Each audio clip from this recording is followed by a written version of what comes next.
अस्सलाम वालेकुम students. Next जो हमारा यूनिट नंबर 5 है वो है लाइगन के बारे में। 4 यूनिट्स हमारी हो चुकी थी। पहले यूनिट्स में हमने देखा था वायरसेस के बारे में कि वायरसेस क्या हैं, उनके पूरे यूनिट को हमने डिस्कस किया था। यूनिट नंबर 2 जो थी वो हमारी यूनिट थी बैक्टीरिया के बारे में। नेक्स्ट थर्ड हमने एलजी के बारे में डिस्कस किया था और फोर्थ वन जो थी वो फंजाई के बारे में। नेक्स्ट जो यूनिट नंबर 5 है वो हमारी है लाइगन। अब लाइगन की अगर कंटेंट्स की बात करूँ कि इसमें मैंने कौन कौन से कंटेंट्स या कौन कौन से टॉपिक जो है वो डिस्कस करने इस यूनिट में हमने, तो पहली चीज़ इंट्रोडक्शन टू लाइगन, यानी लाइगन के बारे में हम ये देखेंगे कि लाइगन है क्या, बेसिकली इसकी डिस्ट्रीब्यूशन क्या है, देन कहाँ कहाँ पे इसके हैबिटाट हैं, एक्वेटिक हैबिटाट है, टेरेस्ट्रियल हैबिटाट है, इसकी सिमेट्री क्या है, इसके कंपोनेंट्स कौन से हैं, फिर इसकी स्पीशीज़ क्या हैं, यानी ये इसके इंट्रोडक्शन में हम देखेंगे। दूसरी चीज़ लाइगन की नेक्स्ट है क्लासिफिकेशन ऑफ लाइगन। इसमें हम इसके क्राइटेरिया देखेंगे कि किस बेस में हम लाइगन को क्लासीफाई करते हैं और उसकी कितनी टाइप्स हैं, कौन कौन सी हैं, उनकी सिमेट्री क्या है, उनके फर्दर जो डिस्ट्रीब्यूशन है वो कहाँ पे और उनकी एग्जांपल्स क्या हैं। जो तीसरी चीज़ है लाइगन के टॉपिक में इस यूनिट में वो स्ट्रक्चर ऑफ लाइगन, यानी इस कंटेंट में हम लाइगन की स्ट्रक्चर के बारे में डिस्कस करेंगे कि आया लाइगन का जो थैलस है उसके कितने इंपॉर्टेंट पार्ट्स हैं, कितने कंपोनेंट्स हैं, किस तरह वो जो कंपोनेंट्स हैं उनकी डिस्ट्रीब्यूशन है, किस तरह वो अरेंज हुए हुए हैं, फंगल की हाइफी जो है वो किस तरह अरेंज है, इसके अलावा जो एल्गल के कंपोनेंट्स हैं, एल्गल के सब्स हैं वो किस तरह अरेंज, वो हम देखेंगे स्ट्रक्चर ऑफ लाइगन। और जो इस लाइगन यूनिट का आखिरी जो टॉपिक है हमारा वो है economic importance of ligand. Economic importance में हम ये देखेंगे कि इन लाइगन्स का हमें क्या क्या फ़ायदा है, यानी क्या क्या इसका रोल है, क्या क्या इसकी इंपॉर्टेंस है, किस किस फील्ड में ये लाइगन्स यूज़ होते हैं और इसकी क्या इकोनॉमिक वैल्यू है हमें और हमारी कंट्री को क्या फ़ायदा है इसका, कहाँ कहाँ इसके यूज़ है, यानी वैल्यू जो है वो इस इकोनॉमिक इंपॉर्टेंस में हम डिस्कस करेंगे। तो इस लेक्चर में जो फर्स्ट लेक्चर हमारा इसमें हम डिस्कस कर लेते हैं introduction to lichen and classification of lichen. Next दूसरे लेक्चर में हम डिस्कस करेंगे इसकी स्ट्रक्चर क्या होते हैं, थर्ड वन हम डिस्कस करेंगे इकोनॉमिक इंपॉर्टेंस। तो फर्स्ट लेक्चर में आते हैं हम लाइगन के इंट्रोडक्शन पे कि लाइगन है क्या।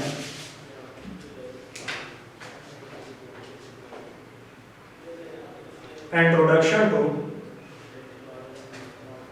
लाइगन। अब लाइगन को अगर मैं डिफाइन करूं कि इस लाइगन को क्या हम कह सकते हैं, ये क्या चीज है, तो अब लाइगन बेसिकली अनस्पॉन स्पीशी नहीं होती, या जिस तरह एक प्लांट एक खुद इंडिविजुअल ऑर्गेनिज्म एक इंडिविजुअल स्पीशी है उसको हम स्पीशी का नाम दे सकते हैं, एनिमल्स एक स्पीशी है उसको हम नाम दे सकते हैं, जबकि लाइगन की अगर हम बात करें ये कोई एक इंडिविजुअल नहीं बल्कि दो जो इंडिविजुअल्स हैं या दो जो ऑर्गेनिजम्स हैं उनका कॉम्बिनेशन, यानी सिंपल अगर मैं इसको डिफाइन करूं तो ये एक symbiotic association, symbiotic association between algae and fungi, यानी सिंपल एल्गी और फंजाई के दरमियान जो सिम्बियोटिक एसोसिएशन है इस एसोसिएशन को हम नाम देते हैं किसका, लाइगन। अब इससे आगे जाने से पहले लाइगन में जाने से पहले अगर मैं सिम्बियोटिक एसोसिएशन की बात करूं कि ये जो सिम्बियोटिक एसोसिएशन है ये क्या है। अब सिम्बियोटिक एसोसिएशन या सिंपल सिम्बियोसिस, सिम्बियोसिस वो प्रोसेस है, वो फिनोमेना है, वो इंटरेक्शन है या वो एसोसिएशन है कि जिसमें दोनों इंडिविजुअल्स को बेनिफिट, दोनों को फायदा हो, तो उस एसोसिएशन को हम नाम देते हैं सिम्बियोटिक एसोसिएशन या फिर सिम्बियोसिस। अब लाइगन की एसोसिएशन को हम सिम्बियोटिक एसोसिएशन क्यों बोलते हैं, इस लाइगन के एसोसिएशन में दोनों का क्या रोल है, ये दोनों किस तरह बेनिफिशियल होते हैं, क्यों इस एसोसिएशन को हम सिम्बियोटिक एसोसिएशन बोलते हैं। तो इसमें वन बाय वन अगर हम देखें, पहली चीज जो हम एल्गी के बारे में देखें कि जो इसका एल्गल कंपोनेंट है ये एल्गी है, ये फोटोसिंथेटिक,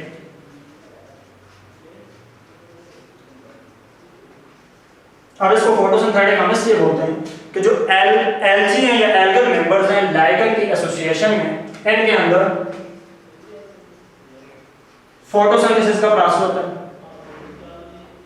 और फोटोसिंथेसिस के लिए आप ऑलरेडी फेमिलियर है कि हमें पिगमेंट्स की जरूरत है।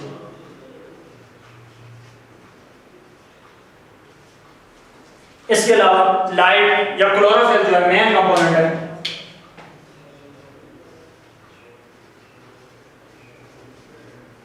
फोटोसिंथेसिस के प्रोसेस में। तो अब इस एसोसिएशन में, लाइकेन के एसोसिएशन में एल्गी या एल्गल वो मेंबर्स हैं कि जो फोटोसिंथेटिक हैं, ऑटोट्रॉफ हैं, फोटोसिंथेसिस का फंक्शन परफॉर्म करते हैं पिगमेंट्स की वजह से, क्लोरोफिल की वजह से। तो ये फूड की सिंथेसिस करते हैं, यानी कार्बोहाइड्रेट्स। फोटोसिंथेसिस के नतीजे में ये कार्बोहाइड्रेट सिंथेसाइज करते हैं। अब कार्बोहाइड्रेट सिर्फ एसोसिएशन का अगर हम देखें, या जो न्यूट्रिशन या फूड सिंथेसिस हो रही है वो एल्गी करते हैं, क्योंकि इनके अंदर पिगमेंट्स हैं। दूसरी तरफ में अगर फंजाई की बात, फंजाई का भी आपको पता है कि फंजाई को हेटेरोट्रॉफ बोलते हैं।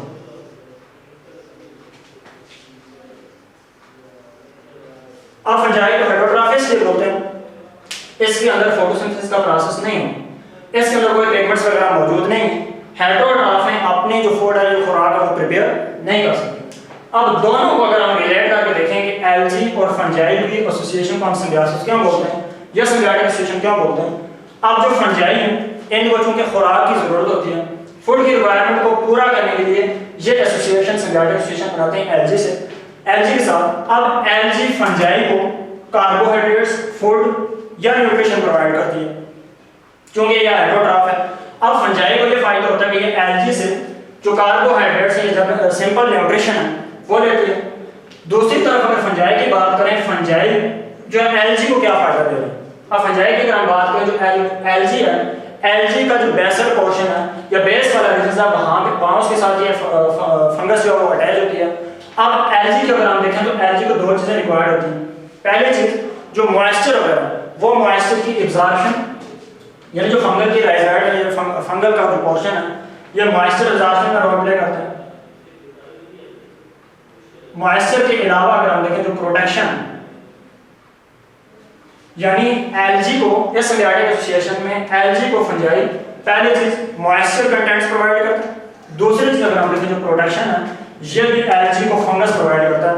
अब देखें एल्गी फंजाई को फूड दे रहा है और फंजाई उसको बदले में मॉइस्चर और प्रोटेक्शन प्रोवाइड कर रहा है। तो इसका मतलब हम ये कह सकते हैं कि ये एसोसिएशन वो वाली एसोसिएशन है कि जिसमें दोनों पार्टनर्स, एल्गी को भी और फंजाई को भी बेनिफिट हो रहा है, यानी दोनों को फायदा हो रहा है। इस एसोसिएशन को हम नाम देते हैं इसका सिम्बियोटिक एसोसिएशन, यानी कि लाइकेन एक सिम्बियोटिक एसोसिएशन है, सिम्बियोसिस है किसके दरमियान, एल्गी और फंजाई के दरमियान, कि जिसको हम बेसिकली किसका नाम देते हैं, लाइकेन का नाम देते हैं।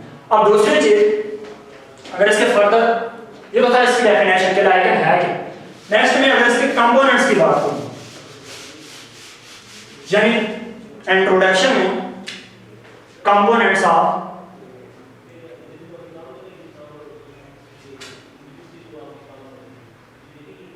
लाइकेन, जैसे डेफिनेशन में भी हमने देख लिया कि दो चीजों के दरमियान ये एसोसिएशन है, बेनिफिशियल रिलेशनशिप है, एक जो एल्गी, दूसरा फंजाई।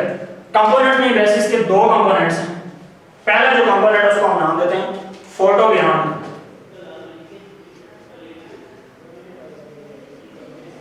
दूसरा जो कंपोनेंट है उसको हम नाम देते हैं माइकोबियांड।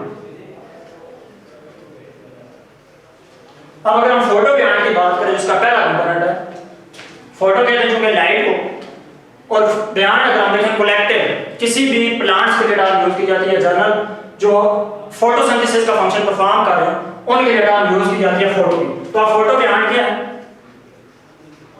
एल्गल कंपोनेंट,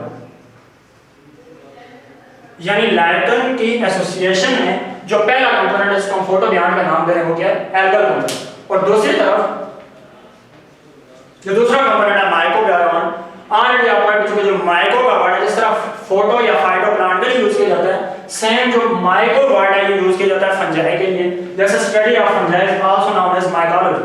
तो जो माइकोबियांड है ये फंजाई है या फंगल कंपोनेंट, ये दो इस एसोसिएशन में या लाइकेन के जो है कंपोनेंट से, पहला फोटोबियांड जो एल्गल कंपोनेंट है और दूसरा माइकोबियांड जो फंगल कंपोनेंट है। और जो एल्गल कंपोनेंट है ये हम डेफिनेशन में भी हमने देखा कि ये फोटोसिंथेटिक है, जबकि जो फंगल कंपोनेंट है ये नॉन फोटोसिंथेटिक है। चूंकि इस कंपोनेंट के अंदर अगर हम देखें ये जो फंगल पार्टनर है इसके अंदर फोटोसिंथेसिस का प्रोसेस नहीं होता, कोई कार्बोहाइड्रेट्स कोई न्यूट्रिशन वगैरह सिंथेसाइज नहीं होती, जबकि दूसरी तरफ अगर हम एल्गल कंपोनेंट की बात करें, एल्गल कंपोनेंट वो वाला कंपोनेंट है जिसके अंदर चूंकि फोटोसिंथेटिक पिगमेंट्स मौजूद है, फोटोसिंथेटिक पिगमेंट्स मौजूद होने की वजह से फोटोसिंथेसिस का प्रोसेस हो रहा है, इस वजह से इसको फोटोबियांड का नाम दिया, जो दूसरा पार्ट उसको माइक्रोबियांड का। अब अगर हम एल्गल कंपोनेंट्स की बात करें या फोटोबियांड की बात करें, तो चूंकि एल्गल या एल्जी की भी कई क्लासेस हैं, क्लोरोफाइसी है, साइनोफाइसी है, रोडोफाइसी है, यानी कई क्लासेस हैं। तो अब जो लाइकन की एसोसिएशन में जो एल्गल मेंबर्स हैं या जो फोटोबियांड है वो कौन सी क्लास से बिलोंग करते हैं? तो जनरल अगर हम देखें जो फोटोबियांड्स हैं ये एल्जी की दो मेन क्लासेस जिनसे इनके मेंबर्स बिलोंग करते हैं। पहली जो क्लास उसको हम नाम देते हैं साइनोफाइसी, यानी जो पहली क्लास है उस क्लास को हम नाम देते हैं साइनोफाइसी, और जो दूसरी क्लास है उसको हम नाम देते हैं क्लोरोफाइसी। जो लाइकन के फोटोबियांड या एल्गल कंपोनेंट या एल्गल पार्टनर हैं वो एल्जी की दो क्लास से बिलोंग करते हैं, या तो साइनोफाइसी के मेंबर्स हैं या फिर क्लोरोफाइसी। इसी साइनोफाइसी की अगर हम बात करें इसका दूसरा नाम मैक्सोफाइसी, इसी का नाम मैक्सोफाइसी भी और साइनोफाइसी भी है, या इसी को कॉमनली अगर हम देखें ब्लू ग्रीन एल्जी का नाम भी दिया जाता है। यानी पहला कंपोनेंट फोटोबियांड साइनोफाइसी से बिलोंग करता है जिसको हम मैक्सोफाइसी या ब्लू ग्रीन एल्जी का नाम भी देते हैं, और कुछ इसी लाइकन के जो मेंबर्स हैं फोटोबियांड वो जिसकी दूसरी क्लास है क्लोरोफाइसी जिसको हम कॉमनली ग्रीन एल्जी का नाम देते हैं। के बाद का ऐसा होता है कि जो लाइकन की एसोसिएशन में फोटोबियांड पार्टनर या एल्गल कंपोनेंट है या तो वो साइनोफाइसी, मैक्सोफाइसी, ब्लू ग्रीन एल्जी की क्लास से जानकारी होगी, या फिर सिंपल अगर हम बात करें बाद का ऐसे भी हैं ज्यादातर लाइकन अगर हम देखें वो साइनोफाइसी से, लेकिन कुछ ऐसे भी हैं जो क्लोरोफाइसी के जो मेंबर्स हैं वहां से बिलोंग करते हैं इसका एल्गल में। अब दूसरी तरफ जो दूसरे कंपोनेंट की हमने बात की उसको हमने नाम दिया माइक्रोबियांड का। अगर माइक्रोबियांड या फंगल कंपोनेंट की बात करें ये फंगस की किस क्लास से बिलोंग करता है? तो अगर आपको याद हो हमने चार क्लासेस देखी थी फंजाई में। पहली हमने देखी थी मैस्टिकोमाइकोटिना, देन हमने देखी थी ल्यूट्रोमाइकोटिना, बेसिडियोमाइकोटिना और एस्कोमाइकोटिना। ये चार उसकी सब डिवीजन या जनरल क्लास कह लें, ये हमने ग्रुप देखे थे फंजाई के। अब इनमें से जो फंगल कंपोनेंट है इन चार क्लास में से या चार डिवीजन में से किससे बिलोंग करता है? तो उसकी बात करेंगे दो मेन क्लासेस। पहली क्लास कि जिससे माइक्रोबियांड कंपोनेंट बिलोंग करता है एस्कोमाइसिड, एस्कोमाइसिड्स भी बोलते हैं और बाद जब हम इसको एस्कोमाइकोटिना भी बोलते हैं।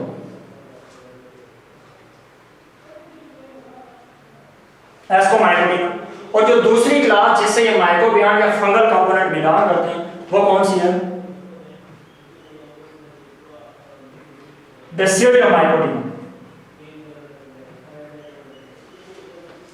यानी जिस तरह एल्जी की बात की हमने कि एल्गल कंपोनेंट किस क्लास से बिलोंग कर रहा है, साइनोफाइसी या क्लोरोफाइसी से, तो जो माइक्रोबियांड या जो फंगल कंपोनेंट है ये जो दो क्लास से फंजाई उनसे बिलोंग करता है। पहली क्लास एस्कोमाइसी या एस्कोमाइकोटिना, दूसरी बेसिडियोमाइसिड या इसको भी अगर हम देखें जो बेसिडियोमाइकोटिना का नाम दिया जाता है। इन दो क्लासेस से जो लाइकन का फंगल कंपोनेंट है वो बिलोंग करता है। अब ये तो था इसका इंट्रोडक्शन में, पहले हमने देखा कि इसकी डेफिनेशन क्या है। दूसरी चीज हमने जो देखी कि इसके कंपोनेंट्स कौन कौन से लाइकन्स की। अब नेक्स्ट अगर हम बात करेंगे ये अरेंज किस तरह ये दोनों कंपोनेंट्स के, एक हमने कहा एल्गल कंपोनेंट है, दूसरा हमने कहा कि फंगल कंपोनेंट है। अब ये एल्गल कंपोनेंट और फंगल कंपोनेंट दोनों जो है वो अटैच किस तरह, किस तरह मिलकर ये एक लाइकन की एसोसिएशन बना रहा है। तो जनरल अगर हम देखें जो फंजाई की, क्योंकि आपको पता है फंजाई की जो स्ट्रक्चर है, जो बॉडी है, उसको जनरल हम माइसीलियम का नाम देते हैं। और वो माइसीलियम बनती किससे है, उसकी जो ओवरऑल स्ट्रक्चर उसको हाइफी का यूज करते हैं। हाइफी भी हमने देखा था कि कुछ हाइफी जो सेपरेट हाइफी होती है और कहीं पे अगर हम देखें नॉन सेपरेट हाइफी होती है। अब जो जनरल इस लाइकन की एसोसिएशन में जो मेजर रोल है या ज्यादा अमाउंट में जो चीज मौजूद है या ज्यादा अमाउंट जो कंपोनेंट मौजूद है वो एल्गल कंपोनेंट नहीं है बल्कि फंगल कंपोनेंट। अब दरमियान में अगर हम देखें जो एल्गल सेल्स हैं, उन एल्गल सेल्स को जो फंजाई की हाइफी है इसमें क्या किया होता है, एनवेलप किया होता है या ओवरलैप किया होता है। यानी दरमियान में एल्गल सेल जब वो मौजूद होते हैं और एल्गल सेल्स को बाहर से हम देखें जो है वो टोटली किसकी हाइफी है या जनरल ये कहूं फंजाई ने जो है वो कवर किया होता है। इस तरह मेल के ये एंडर वूमन हो गई स्ट्रक्चर जो है वो क्या बनाती है, लाइकन। अब देन अगर हम बात करें कंपोनेंट्स के बाद कि जो लाइकन है, लाइकन की कौन कौन सी स्पीशीज हैं, या इसको लाइकन को हम स्पीशीज का नाम दे सकते हैं या नहीं दे सकते।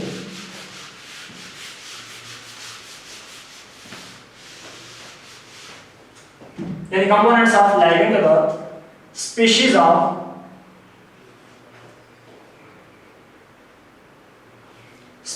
लाइकन। अब वर्ड जो स्पीशी है वे एक स्पेसिफिक इंडिविजुअल या स्पेसिफिक एक ऑर्गेनिज्म के लिए हम यूज करते हैं। तो लाइकन को बात बात हम स्पीशी का नाम या स्पीशी का लेवल पे लेके नहीं जाते। उसकी क्या रीजन है कि जनरल अगर हम देखें जिस तरह एक प्लांट है, अब उस प्लांट के इंडिविजुअल में कोई भी ऑर्गेनिज्म हो सकता है, ठीक है। इसी तरह एनिमल का कोई भी मेंबर हो सकता है। अब उस प्लांट का जो मेंबर हम उसको एक इंडिविजुअल का नाम देते हैं, इंडिविजुअल के लेवल पे लेके जाते हैं। सेम इसी तरह एनिमल्स की बात करें तो एनिमल्स के भी हम उसको इंडिविजुअल स्पीशी का नाम देते हैं, लेकिन जो लाइकन है इसको हम एक स्पीशी का नाम नहीं देते। रीजन क्या उसकी? रीजन ये है जैसे पर हम इसके इंट्रोडक्शन डेफिनेशन में ये बात करी कि लाइकन बेसिकली दो चीजों की एसोसिएशन है जिसको हम लाइकन का नाम दे रहे हैं। एक उसमें हमने कहा एल्गी और दूसरा हमने कहा फंजाई। तो सेम कंडीशन अगर उसको हम यहाँ पे अप्लाई करें तो लाइकन एक इंडिविजुअल नहीं है बल्कि दो इंडिविजुअल्स का ग्रुप है, दो ऑर्गेनिज्म का ग्रुप है। एक जो इंडिविजुअल है वो एल्गी और दूसरा जो इंडिविजुअल है वो क्या है? लाइकन। तो दैट्स व्हाई स्पीशी एक कोई लाइकन की कोई स्पीशी या लाइकन कोई एक स्पीशी हम उसको नहीं कह सकते। जो दो ऑर्गेनिज्म का ग्रुप है जिसको हम बेसिकली स्पीशी का नाम देते हैं। और दूसरी चीज जो लाइकन है, लाइकन की अगर हम बात करें इसकी जो थैलस है फोटोसिंथेटिक होती है। इस लाइकन के अंदर हम देखें जो फोटोसिंथेटिक पिगमेंट्स हैं वो फोटोसिंथेटिक पिगमेंट्स के अंदर मौजूद होते हैं। यानी लाइकन को हम कह सकते हैं कि ये जो इसकी एसोसिएशन है ये एक फोटोसिंथेटिक है। फोटोसिंथेसिस का प्रोसेस में होता है, ये आपने खुद प्रिपेयर करते हैं, ऑटोट्रॉफ हैं और वेरियस के अगर हम देखें हर हैबिटेट के अंदर ये एग्जिस्ट करते हैं। और दूसरी चीज इसके बाद अगर हम देखें जो लाइकन की एसोसिएशन में हम डिस्कस कर रहे हैं, कॉमन नेम ऑफ लाइकन कि अगर हम इसके नॉमेनक्लेचर की बात करें उसमें जो हम कॉमन नेम यूज करते हैं तो कॉमन नेम लाइकन को किस तरह हम देते हैं या क्यों यूज करते हैं या कौन से यूज करते हैं। तो जर्नल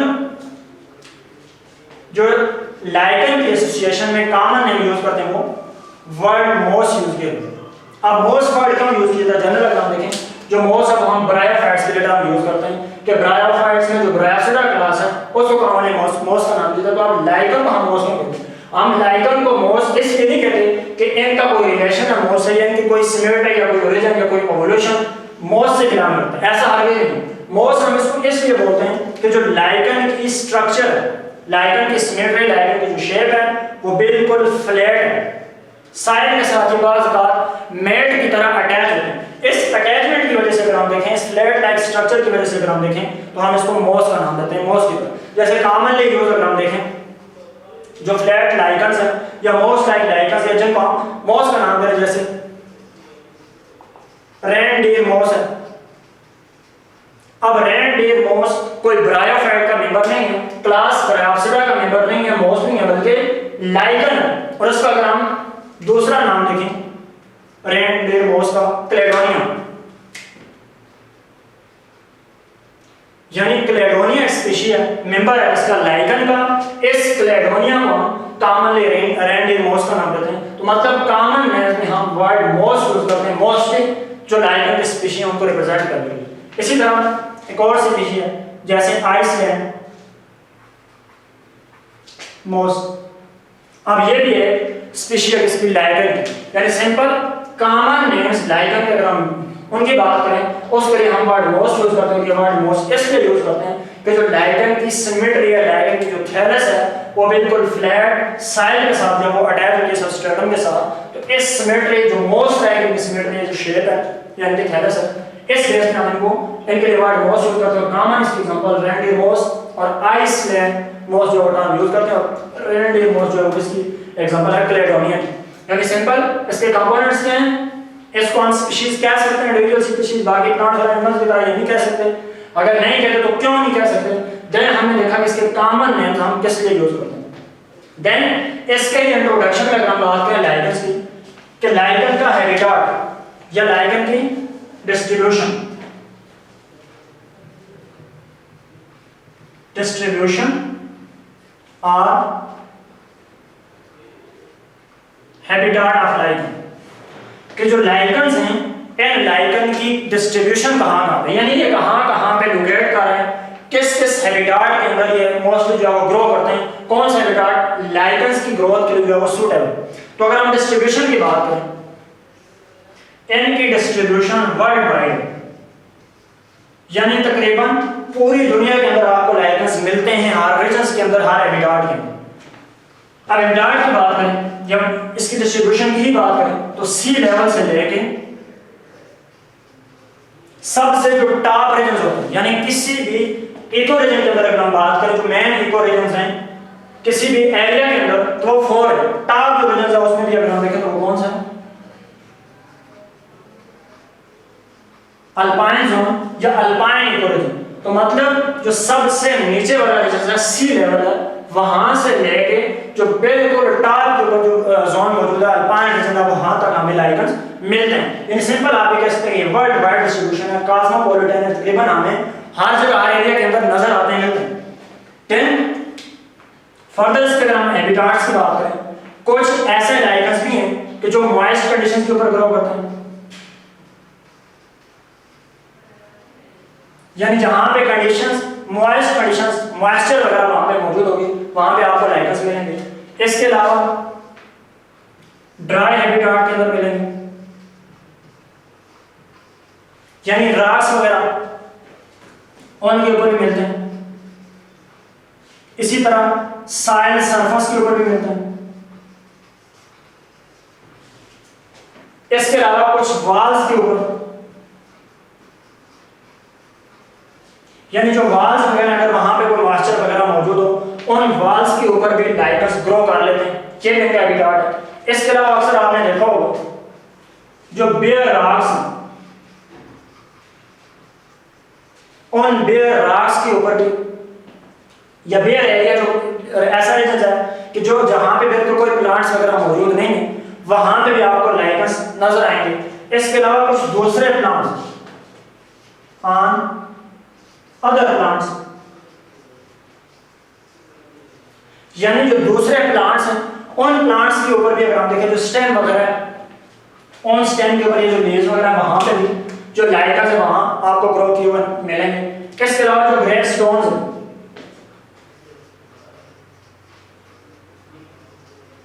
ग्रेव स्टोन्स के ऊपर भी लाइकन जो मोस्टली ग्रो करते हैं। यानी सिंपल अगर मैं इसकी एग्जांपल दूं कि ये इनके हैबिटाट, जो मोस्टली हैबिटाट है, ये कहां पे मौजूद होते हैं, जो आगे जाके हम इकोनॉमिक अवार्ड्स में डिस्कस करेंगे। अब वो वाला एरिया जहां पे पॉल्यूशन वगैरह होता है, यानी जहां पे सल्फर डाइऑक्साइड वगैरह मौजूद है, या जो भी कॉजेटिव एजेंट्स हैं, पॉल्यूटेंट्स जिस एटमॉस्फेयर के अंदर एग्जिस्ट करते हैं, वहां पे लाइकन ग्रो नहीं होती।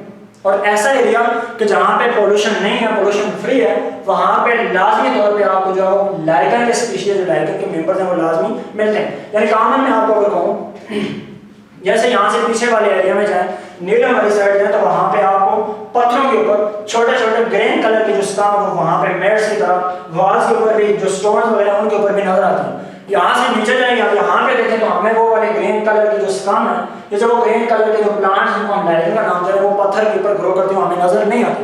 वजह ये यहाँ पे इंडस्ट्रियल एरिया है, जहाँ पे गाड़ियाँ वगैरह चल रही हैं, वहाँ पे पॉल्यूशन होने की वजह से ये लाइकन्स वहाँ पे ग्रो नहीं करते। लेकिन इसके बरक्स अगर हम देखें, जब ऊपर वाले एरिया के अंदर जाते हैं, अल्पाइन रीजन की तरफ जाते हैं, कि जहाँ पे ट्रीज वगैरह या जहाँ पे फॉरेस्ट वगैरह मौजूद हैं और जहाँ पे पॉल्यूशन इंडस्ट्रीज वगैरह नहीं, उस एरिया के अंदर अगर हम देखेंगे वो लाइकन्स हमें मोस्टली मिलती हैं। तो ये था इसका पहला लेक्चर, जो जनरल इंट्रोडक्शन टू लाइकन के बारे में था, कि लाइकन है क्या, इसकी एसोसिएशन का सिम्बियोटिक एसोसिएशन का नाम क्या देते हैं, इसके कंपोनेंट्स कौन कौन से, देन इसकी स्पीशीज क्या है, या इसको क्या हम स्पीशी का नाम नहीं देते, देन इसके कॉमन नेम्स को हम किस तरह डिस्कस करते हैं, और चौथी चीज इसके इंट्रोडक्शन में ये थी कि जो इसकी डिस्ट्रीब्यूशन है या जो हैबिटाट है, कि ये कहाँ पे लाई करते हैं, कौन कौन सा इनका जो एनवायरनमेंट है, ये कहाँ पे कौन कौन सी कंडीशन में उनकी रिक्वायरमेंट होती है और कहाँ पे ग्रो कर सकते हैं। तो नेक्स्ट हमारा लेक्चर होगा वो इंशाल्लाह क्लासिफिकेशन ऑफ लाइकन, कि उसमें हम ये देखेंगे कि जो